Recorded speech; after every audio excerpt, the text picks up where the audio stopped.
Million परम पूज्य श्री सद्गुरु नामदेव जी बाबा, उनके चरण कमल में कोटि कोटि प्रणाम। तत्पश्चात भारत के सभी ऋषि मुनि साधु संत, उनके चरणों में भी कोटि कोटि वंदन, जिनकी कृपा से आज भी ज्ञान की धारा नित्य चलायमान है।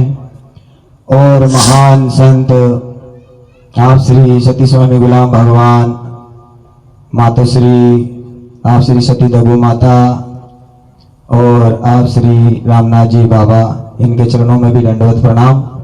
और आप सभी को आप कीजिए, आप कीजिए, आप कीजिए।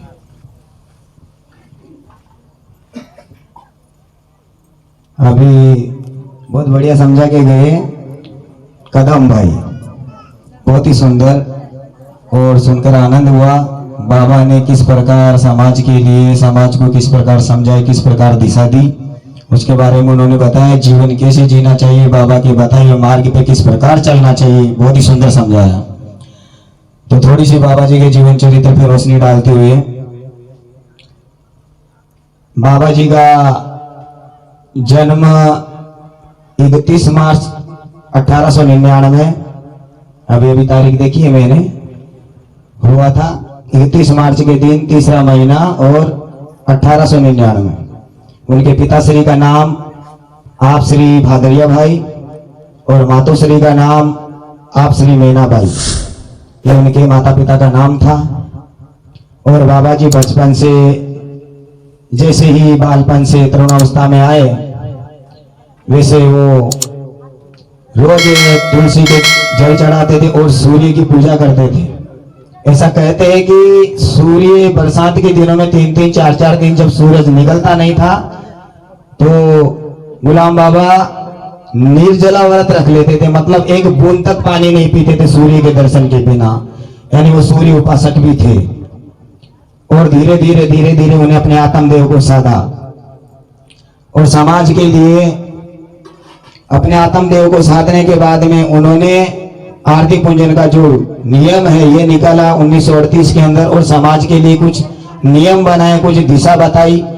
तो उन नियमों के अंदर अभी 3 नियम जो उन्होंने बताए, बहुत ही सीधे और सरल नियम है कि सुबह में उठो, जल लेके जंगल जाओ। ये क्यों नियम बनाया कि शरीर की पवित्रता रहना भी जरूरी है। जब तक हमारा शरीर पवित्र नहीं रहेगा तब तक बुद्धि निर्मल नहीं हो सकती है।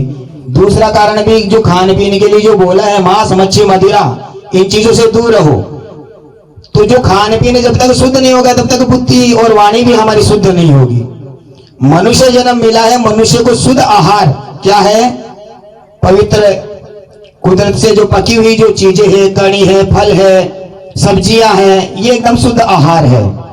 अब किसी जीव को मारकर, किसी जीव की हत्या करके अगर हम उसका आहार करते होंगे, उसे खाते होंगे, तो वो तो तामसिक भोजन है, राक्षसी भोजन है, राक्षसों का खाना है। मांस किसके लिए बनाया गया? कुत्ता, बिल्ली और शेर, ये 3 लोग मांस मच्छी ये चीजों का सेवन करते हैं, उनका ही ये भोजन है। कभी भी देख लेना, कुत्ता बिल्ली और शेर है ना, जीभ से पानी पिएगा। इंसान गाय भैंस ये है ना, ये मुंह से पानी पिएगी। तो बहुत ही सुंदर नियम उन्होंने बताए।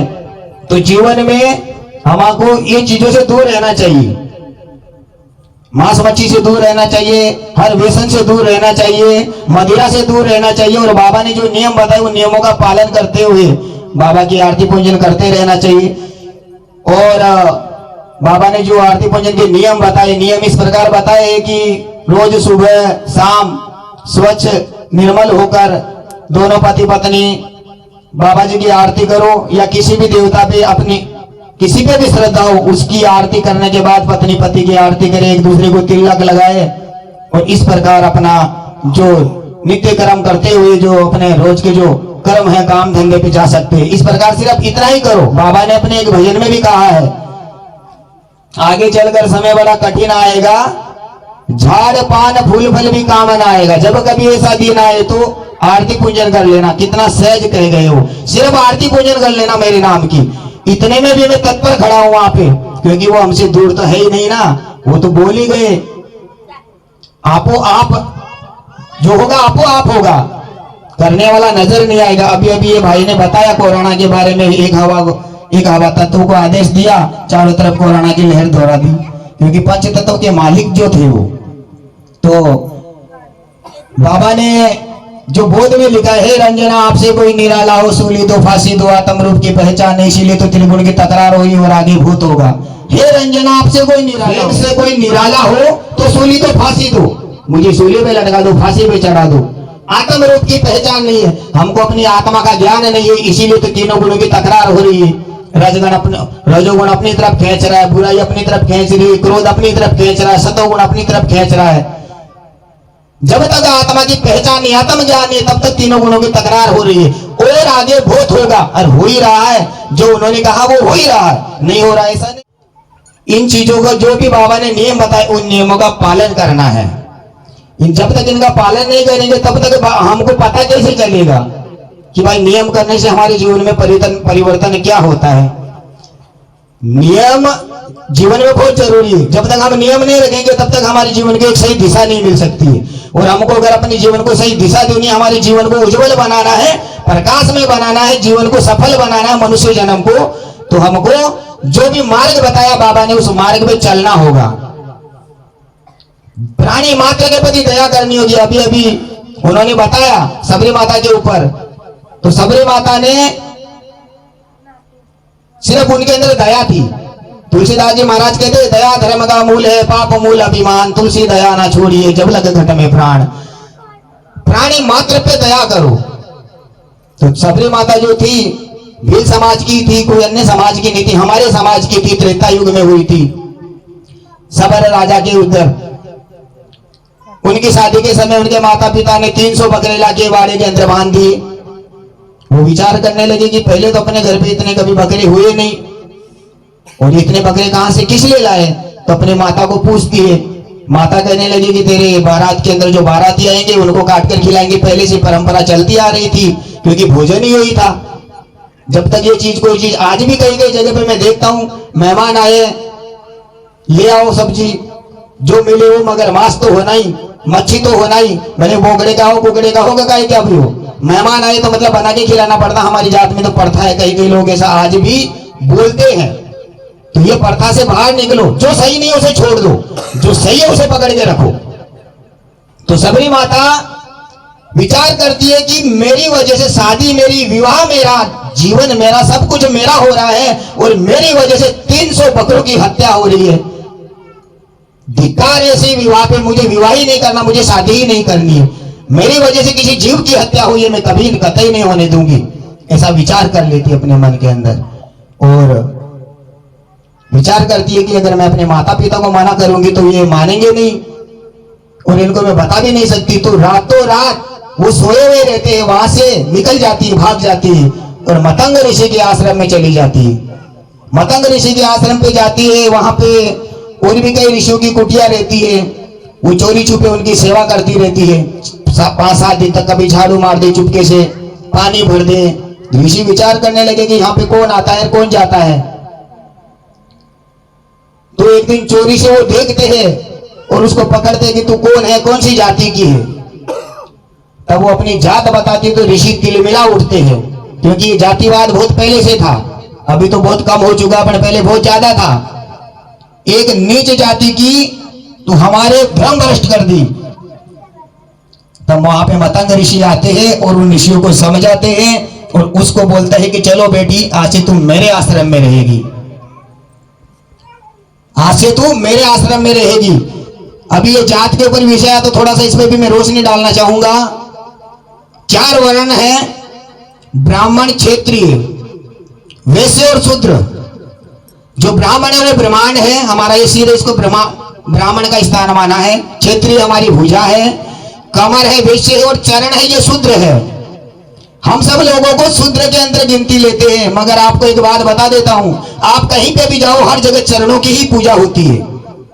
कहीं पे भी चले जाओ, मंदिर में जाओ, किसी भी जगह पे जाओ, किसी भी संत के शरण में जाओ या माता पिता के पास जाओ, हम चरणों को ही पूजते हैं और चरणों में ही झुकते हैं। इसलिए हम सबसे सर्वश्रेष्ठ है।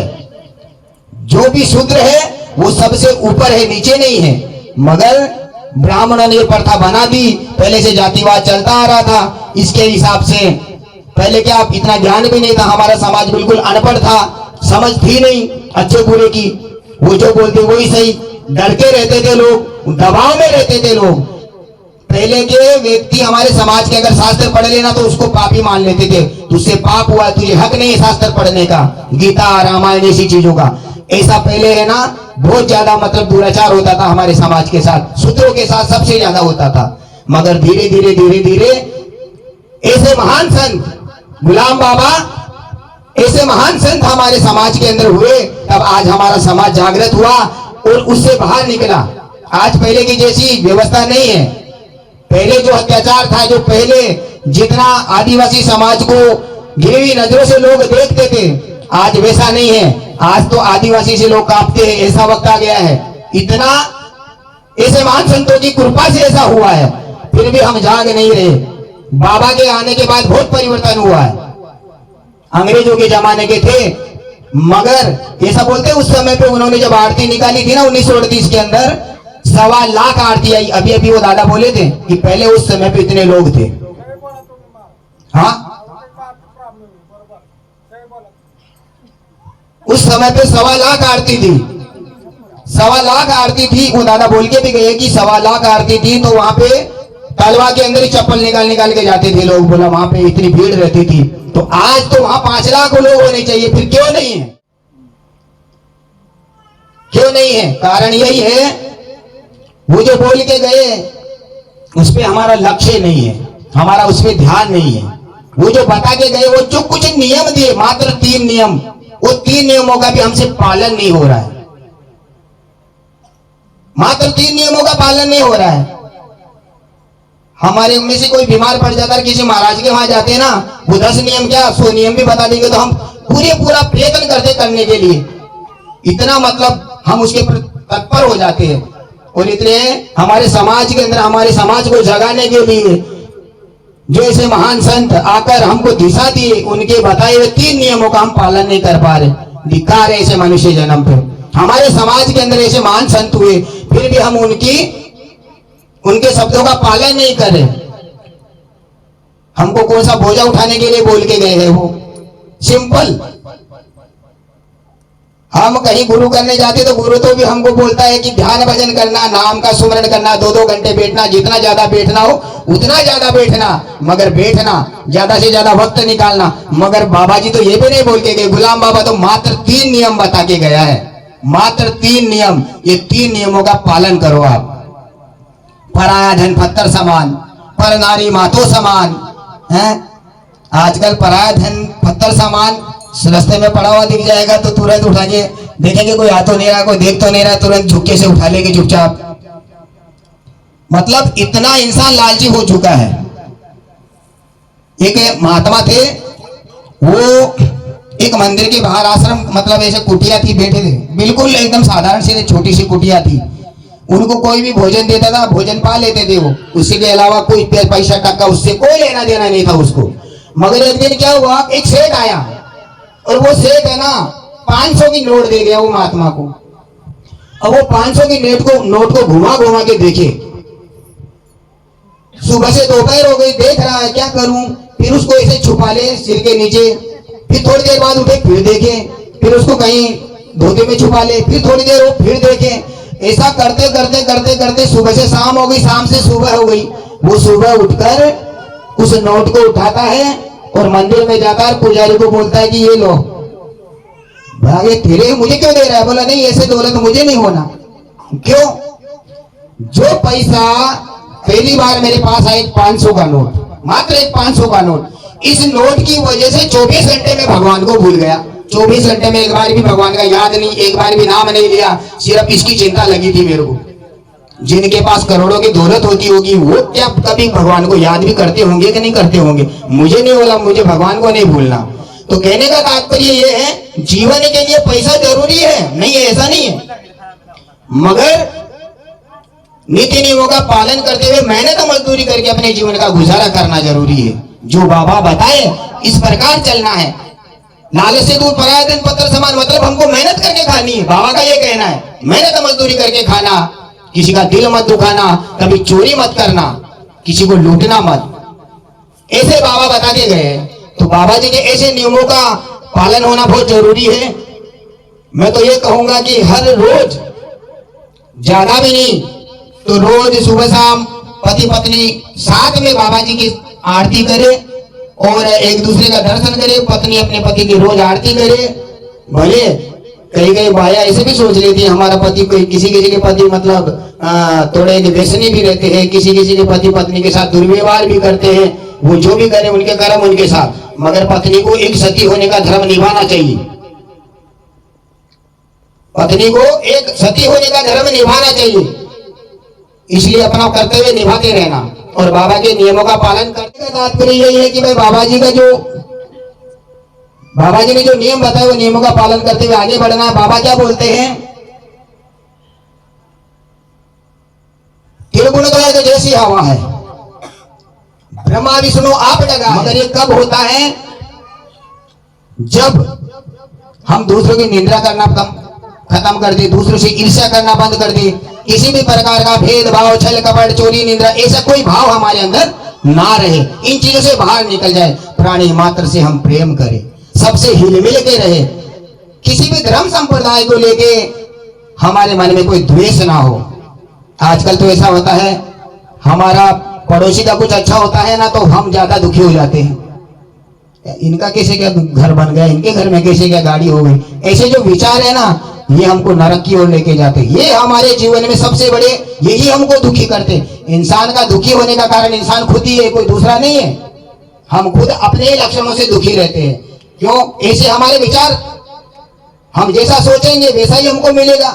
जो बोएंगे वही काटेंगे। खेत के अंदर बाजरा बांधेंगे तो हमको वहां ज्वार थोड़ी काटने को मिलेगी, वहां तो बाजरा ही रहेगा ना। तो जैसे कर्म हम करेंगे वैसा ही हमको उसका फल मिलने वाला है। इंसान अपने ही वजह से दुखी है।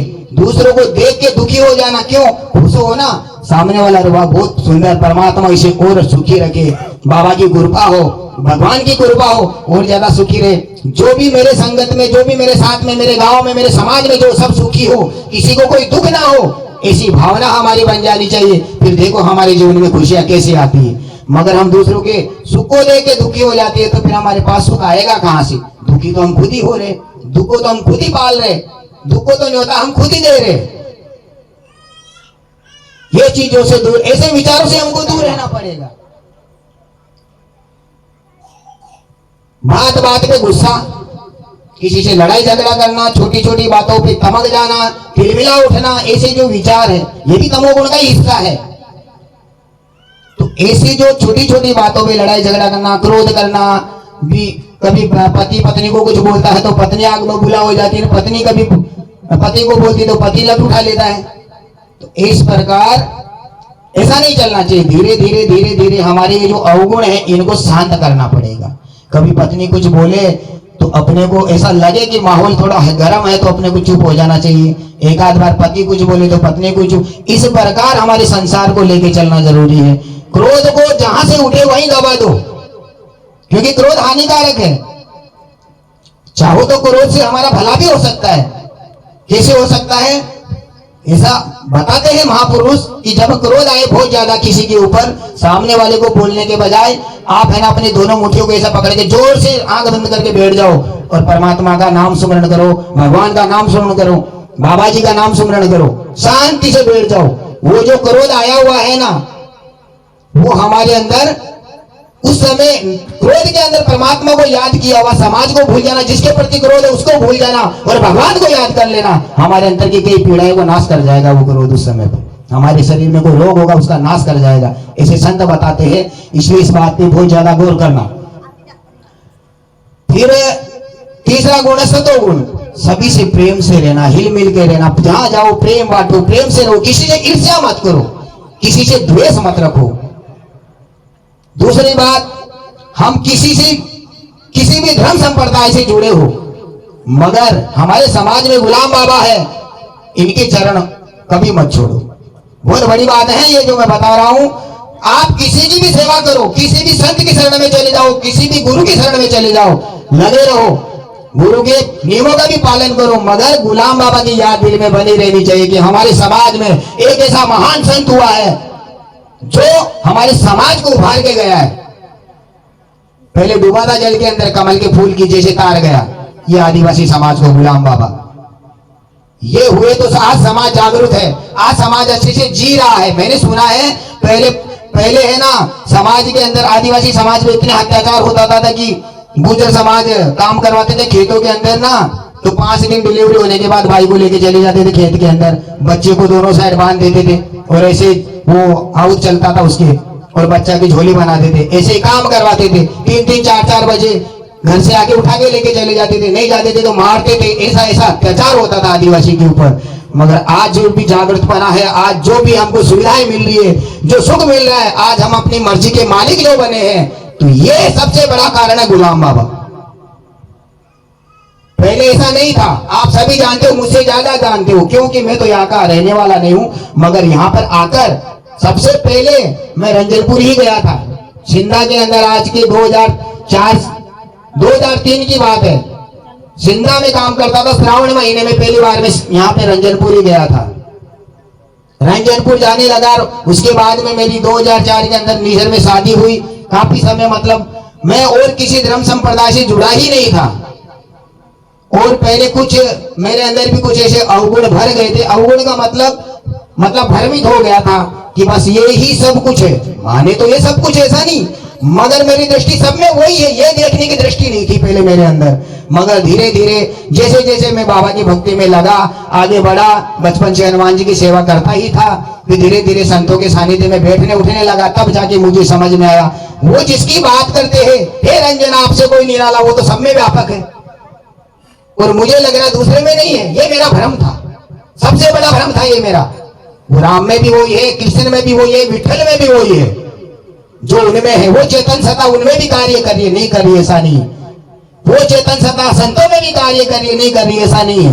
मगर गुलाम बाबा को ज्यादा महत्व मैं इसलिए दे रहा हूं कि आदिवासी समाज को अगर जगाया है तो सिर्फ गुलाम बाबा ने जगाया है। तो अभी इतना कहकर मैं अपनी वाणी को विराम दूंगा। किसी भी प्रकार की मेरी वाणी से कोई गलत शब्द निकल गए हो, किसी की दिल को ठेस पहुंची हो, या मेरी वाणी लड़खड़ाई हो, तो उसके लिए मैं दाग समझ के माफी चाहता हूं। आपके चरणों का दास समझ के माफ करना। आप कीजिए, आप कीजिए, आप कीजिए।